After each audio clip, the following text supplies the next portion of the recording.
یعنی افغانستان سے امریکہ یہ ایئر بیس لے اور پاکستان سے جو اسرائیل کو خطرات ہیں اس کے خلاف کاروائی، یعنی جیسی پاکستان نے اگر سعودی عرب کے ساتھ کچھ رومانس کو مزید بڑھایا، جو کہ میں نے بولا گریٹر اسرائیل کے نقشے میں مدینہ منورہ بھی شامل ہے، تو افغانستان کی بیس سے پاکستان پر حملہ کیا جائے گا۔ یہ ترکی کے دانشور، ترکی کے پارلیمنٹیرین علی شاہین صاحب کا کہنا ہے، اور میں اس بات سے 200 نہیں 2000% ایگری ہوں، اس تجزیے سے 2000% ایگری ہوں۔ تو یہ سیدھی سیدھا وہ رد عمل ہے جو پاکستان اور سعودیہ کے جوہری معاہدے کے ساتھ ہے کہ انڈیا ابھی ادھر دوبارہ بیٹھنا چاہتا ہے، قریب نہیں ہے نا اس وقت امریکہ پاکستان کے، تو وہ یہاں بیٹھنا چاہ رہا ہے بگرام ایئر بیس۔ چین علیحدہ ہے، افغانستان نے خود کہہ دیا کہ سوال ہی پیدا نہیں ہوتا۔ یہ جو دھمکی ہے کہ ہمیں bad things to do, sir you better understand کہ یہاں کیا ہو رہا ہے۔ وہ کہتے ہیں مشورہ دیوار سے بھی لینا چاہیے، ایک مشورہ نریندر مودی صاحب نے بھی دیا ہے، بات وہ اپنی قوم سے کر رہے تھے، میرا خیال ہے شاید پاکستانیوں سے بھی وہ یہی بات کر رہے تھے، پاکستان کے وزیر اعظم کو، پاکستان کے فیلڈ مارشل جنرل صاحب کو بھی یہی بات پاکستان سے کرنی چاہیے۔ اصل چیز یہی ہے، کہہ رہا ہوں دیوار سے مشورہ ہے۔ شاید کچھ لوگوں کو برا لگے کہ میں نریندر مودی کو کوٹ کر رہا ہوں، لیکن نہیں سر، یہ نہ دیکھو کون کہہ رہا ہے، یہ دیکھو کیا کہہ رہا ہے۔ نریندر مودی صاحب کہتے ہیں انڈیاز بگیسٹ اینمی، اپنی عوام سے خطاب کرتے ہوئے کہتے ہیں سب سے بڑا جو دشمن ہے India biggest enemy is its dependence اور فورن نیشنز، جو ہم دنیا کے اوپر انحصار کر رہے ہیں نا، یہ سب سے بڑا دشمن ہے ہمارا انڈیا کا۔ اس کو انڈیا کی جگہ پاکستان لے آئے تو سمجھ میں آ جائے گی۔ سب سے بڑا دشمن ہے کہ ہم اسلحے کے لیے ادھر دیکھتے ہیں، معیشت کے لیے ادھر دیکھتے ہیں، تیل کے لیے ادھر دیکھتے ہیں، قرضے کے لیے ادھر دیکھتے ہیں، یہ سب ہے نا، سیکیورٹی کے لیے ادھر۔ سب سے بڑا ہمارا جو دشمن ہے وہ ڈپینڈنس آن فورن نیشن، دوسرے ممالک کے اوپر ہے۔ The more dependent we are on foreign nation, جتنا زیادہ ہم ڈیپینڈ کریں گے دا مور انسکسیسفل وی آر، اتنا ہی ہم ناکام ہوں گے جتنا لوگوں پہ کریں گے۔ انہوں نے کہا یہ بہترین ہے، اس کو بلیسنگ آف ڈسگائز کر لیں۔ وہ اپنی عوام سے خطاب کرتے ہوئے کہہ رہے ہیں we don't have any other options, ہمارے پاس کوئی دوسری آپشن نہیں ہے، India has to become self reliant reliant, انہوں نے کہا ہمیں خود پر انحصار کرنا ہے، فرام چپس ٹو شپس، یعنی کھانے والی چپس سے لے کے بڑی بڑی شپس تک ہمیں اپنے اوپر انحصار کرنا ہے۔ We will have to make things in India, اور ہم یہ سب کریں گے انڈیا کے اندر۔ تو مجھے ان کا یہ مشورہ اچھا لگا نریندر مودی کا اپنی قوم کو۔ جی ہاں، ہم بھی منہ کھول کے بیٹھے ہوتے ہیں نا دوسروں کی طرف، چینی بار بھیج رہے ہیں ادھر بھوکے مر رہے ہیں، سر یہ تو نہ کریں نا، گندم بار بھیج رہے ہیں ادھر بھوکے مر رہے ہیں۔ یہ سب 7 8 15 16 خاندان ہی ہیں سر، جو اس وقت ہمارے اوپر شکنجے کی طرح جکڑے ہوئے ہیں۔ کم از کم مودی نے اپنا ساسا تو کوئی نہیں بنایا ہے نا، یہ تو مان لیں کم از کم۔ جی ہاں، وہ بالکل کلیئر ہے، دوستوں کو نوازا ہے، خود کچھ نہیں کھایا، یہ بھی آپ ذہن میں رکھیں، یہ چیز ہے۔ اچھا، آپ ہماری طرح چیلنجز سنیں سر، وہ بھی میں نے آپ کو بتانا ہے جی۔ حکم رضا کمپین جی، اس نے اچھا خاصا رنگ بنایا سر، اور بڑی خوبصورت مہم، میں کہتا ہوں بھرپور حصہ لیا پوری دنیا نے، پاکستان بھرپور حصہ لیا، آفیشلی پاکستان تحریک انصاف نے اس کو اون کیا، اور مگر ایک دو سوشل میڈیا ایکٹیوسٹ ہیں جنہوں نے باقاعدہ طور پر تنقید کا نشانہ بنایا کہ آپ نے آپریشن نور کو حکم ازاں کیوں دیا۔ سر کچھ بھی بس کر رہے ہیں نا، لانڈری چوکوں پہ کیوں کپنی دھو رہے ہیں، کیوں دھو رہے ہیں؟ کسی کو نہیں بخشا ان 3 4 افراد نے۔ بہرحال کہا گیا کہ نام سے کوئی فرق نہیں پڑتا اگر مقصد ایک ہی ہو، اور مقصد تمام تر پروپیگنڈے اور سبوتاش کرنے کے باوجود پورا کرنا ہے، سب بڑے پن کا مظاہرہ کریں نہیں تو لکیر پیٹتے رہ جائیں گے، یہ چیز تھی جی۔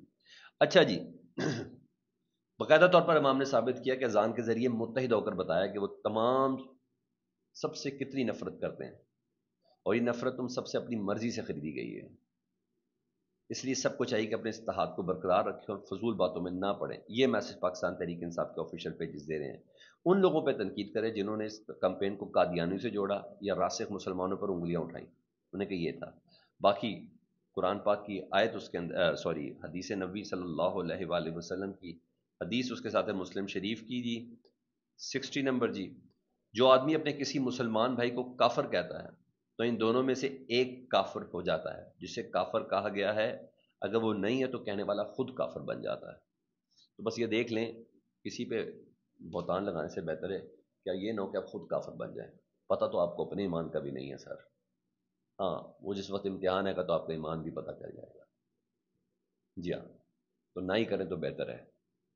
میں پھر کہہ رہا ہوں کہ دنیاوی چند چیزوں کے لیے اپنی آخرت برباد نہ کریں، کسی کو فتویٰ کافر کا نہ دیں، اور کچھ بھی نہیں۔ ہاں، عرفان صدیقی صاحب بڑی دور کی کوڑی لائے ہیں وہ، اور بالکل وہ کہتے ہیں حالات کی رفتار بتا رہی ہے کہ کچھ عرصے میں پاکستان تحریک انصاف پارلیمنٹ سے بھی استعفے دے گی، اور کچھ جج صاحبان بھی جج صاحب باہمی مفاد کی خاطر مستعفی ہو جائیں گے۔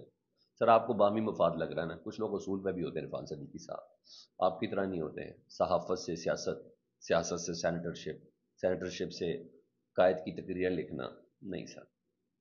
کچھ لوگوں کا ایمان زندہ، خدا کا واسطہ انہیں زندہ رہنے دیں، زندہ رہنے دیں، بس میں تو یہی کہوں گا۔ آپ بھی فتوے لگانا ذرا بند ہی کریں، کچھ لوگوں کا ایسا ہے۔ بہرحال آج پاکستان کا میچ ہے، پہلے میں ذرا اس سے متعلق بھی بتاؤں۔ مشورے سر بڑے زبردست، ثقلین مشتاق صاحب، ٹھیک ہے جی، وہ کہتے ہیں کہ پاکستانی ٹیم کو آج کے میچ کو جنگ سمجھ کر کھیلنا چاہیے، ہاتھ ملانے کی کوئی ضرورت نہیں ہے۔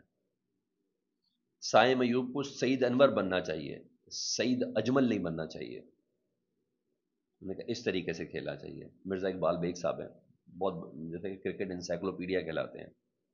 ہاں، اسد عمر صاحب جو ہیں، انہوں نے مشورہ دیا کہ اس بات میں کوئی قومی اتفاق رائے کہ عمران خان پاکستان کے تاریخ کے عظیم ترین کرکٹر ہیں۔ آج میچ سے پہلے عمران خان کی ٹیم سے بات کروا دیں، شاید وہ بہتر کھیلیں۔ مشورہ تو بڑا اچھا ہے، مگر اس کے لیے بڑا ظرف درکار ہے، بہت بڑا ظرف درکار ہے۔ ادھر تو ویڈیو لنک پہ مسئلہ ہے، ادھر تو عمران خان صاحب کی عدالت پیشی پہ مسئلہ ہے، عمران خان صاحب کی گفتگو کروا دیں، نہیں سر، ممکن نہیں ہے۔ مشورہ وہ اخلاقیات کی ایک سرٹن معراج کے اوپر جو قومیں ہوتی ہیں نا سر، جہاں پتہ چلتا ہے کہ پاکٹ ٹو پاکٹ چیزوں کو دیکھا جائے، بحثیت ہول نہ دیکھا جائے، اس موقع پر یہ عمران خان صاحب کے کرکٹرز کو وہ جو موٹیویشن گفتگو ہے۔ ہاں، یہ بھی میں آپ کو بتا دوں، سائیکارٹسٹ نے علیحدہ بریف کیا ہے جی، موٹیویشنل اسپیکرز نے علیحدہ بریف کیا ہے پاکستان کی کرکٹ ٹیم کو آج کے میچ کے حوالے سے۔ اللہ کرے کوئی معجزہ ہو جائے، اللہ کرے کمال ہو جائے، نہیں تو پھر ہم نے آخر میں یہی کہنا ہے تم جیتو یا ہارو ہمیں تم سے پیار ہے، پھر تو ہم نے یہ کہنا ہی کہنا ہے یہ چیزیں جی۔ ادھر جنرل اسمبلی کے خطاب میں جو وزیر اعظم صاحب مصطفیٰ نواز کھوکر ان سے متعلق بتاتے ہیں کہ 50 رکنی وفد ان کا ابھی تھوڑی دیر میں لینڈ کرے گا جی امریکہ میں، جن کے لیے مہنگے ترین ہوٹل میں 28 کمرے بک کیے، 28 کمرے بک کیے، 50 افراد ہیں سر، یہ چیک کر لیں جی، جن کا کرایہ 8.5 کروڑ روپے جی، بڑی بات ہے سر، میرے پیسوں سے یہ تمام کام ہونا ہے، میں خوش ہوں جی، چلیں کوئی کام تو ہو رہا ہے جی۔ پہلا رمیز راجہ صاحب نے کہ ٹیم کو بڑا زبردست مشورہ دیا ہے، انہوں نے کہا جب تک آپ بھارت کو ہرائیں گے نہیں نا تو یہی سمجھے گا کہ ہم ان کے مقابلے کی ٹیم ہی نہیں ہے۔ آپ نے جانا اور یہ سوچ کے جانا ہے کہ ہارنا ہمارے پاس آپشن ہی کوئی نہیں ہے، انشاءاللہ تعالی ایسا ہی ہو کہ ہارنا ہمارے پاس کوئی آپشن نہ ہو۔ اب آؤں ذرا ان اللہ تللوں کے حوالے سے، آج کی خبر ہے جی، ایف بی آر کے ریڈار پر آ گئے جی، بہترین اقدام، میں بھی اس کو ستائش کا کہتا ہوں۔ سوشل میڈیا پر یعنی ٹویٹر، فیس بک، ٹک ٹاک، ان سب چیزوں پہ سوشل میڈیا پر دولت کی نمائش کرنے والے ایف بی آر کے ریکارڈ پر آ گئے جی، ریڈار پر آ گئے۔ ایف بی آر نے سوشل میڈیا کی مانیٹرنگ کی سینکڑوں ٹیکس چوروں کی شناخت، شادیوں اور جواہرات کی خریدار پر کروڑوں کے اخراجات۔ یہ ٹیکس چور ارب پتی دکھا رہے ہیں، لیکن ان کے انکم ٹیکس میں اپنی آمدنی معمول یا بالکل بھی ظاہر نہیں کری جاتی۔ ایف بی آر کے ذرائع کے مطابق جی، ایونٹ مینجمنٹ کمپنی، شو روم مالک، ریئل اسٹیٹ ٹائکون کی نشاندہی اور اربوں کے اثاثے برائے نام آمدن ظاہر کی۔ ایف بی آر نے 4 بڑے شعبے منتخب کر کے 450 ریونیو سروس انسپیکٹر تعینات کر دیے جی۔ مؤثر نفاذ کے لیے 400 ارب روپے حاصل کرنے کا ہدف دیا گیا ہے۔ یہ تو تمام چیز سر، یہ تو وہ لوگ ہیں جو شو آف کر رہے ہیں، جو شو آف نہیں کر رہے، جن جرنلوں سے متعلق ان کے جزیرے باہر ہیں، جن کے ریسٹورنٹس باہر ہیں، جن کی بڑی بڑی چیزیں، جن ججز نے اپنے ساتھ سے باہر ہیں، جو رہتے ہی اب باہر ہیں، جنہوں نے شو آف نہیں کیا ہے، ان کے پاس سب کچھ مجھے بھی پتا اور آپ کو بھی بڑے اچھے سے پتا، ان بیوروکریٹس کا کیا کرنا ہے جو شو آف نہیں، انہوں بچوں کو دسنا کسی نے نہیں، ٹھیک ہے تھوڑے کو سب کچھ ہے، وہ فراری لیمو شیمو سب پر پھر رہے ہیں۔ تو مجھے یہ تو بتا دیں کہ کیا وہ ججز جنہوں نے شو آف نہیں کرے، جو جرنلز ریٹائرڈ ہو چکے ہیں، وہ شو آف نہیں کرے لیکن ہے ان کے پاس سب کچھ، وہ بیوروکریٹس جو شو آف نہیں کرے ہے، کیا ان کے خلاف یہ کریک ڈاؤن ہوگا؟ نہیں سر، پھر وہی کچھ ٹک ٹاکس کے لیے اور کوئی 300-400 ارب تو کوئی مسئلہ ہی نہیں ہے پاکستان میں، اتنا کھایا ہے، اتنا کھایا ہے، اس کمپین کو چلانے کے لیے 150-200 ارب روپے انہوں نے لگا دینا ہے۔ اصل مسئلہ یہ کہ وہ جو اصل چور ہیں جنہوں نے راہ دی ہے، سر یہ بیوروکریٹ کیسے کر سکتا ہے جب تک پولیٹیشین اس کے ساتھ انوالو نہ ہو، جب تک وہ منسٹر اس منسٹری کا انوالو نہ ہو؟ یہ پورا دندہ ہے پر گندہ یہ ہے۔ پھر اس کے ساتھ ساتھ جب جب ہائبرڈ سسٹم ہوتا ہے نا تو سر پھر بڑے بڑے اور دوسرے لوگ بھی بیچ میں شامل ہوتے ہیں. پتہ تو سب کچھ ہوتا ہے، فائل تو سب کی کھلی ہوئی ہے. کیا وہ اگلے دور کے لیے رکھی ہوئی ہے؟ فائل تو سب کی کھلی ہوئی ہے، سب کو پتا ہے موجودہ سیٹ اپ کی ٹیم کا کون بندہ کتنا کھا رہا ہے، کہاں کھا رہا ہے، کہاں نہیں کھا رہا ہے، سب کو پتا ہے. ان کو نہیں پتا، سب کو پتا ہے. ان کو نہیں پتا، سب کو پتا ہے. اصل میرٹ وہاں پریویل کرتا ہے، مجھے ایسا لگتا ہے. فیڈ بیک سے مطلب ضرور آگاہ کریں جی. اپنا بہت خیال رکھیں. اللہم صلی علی محمد و آل محمد.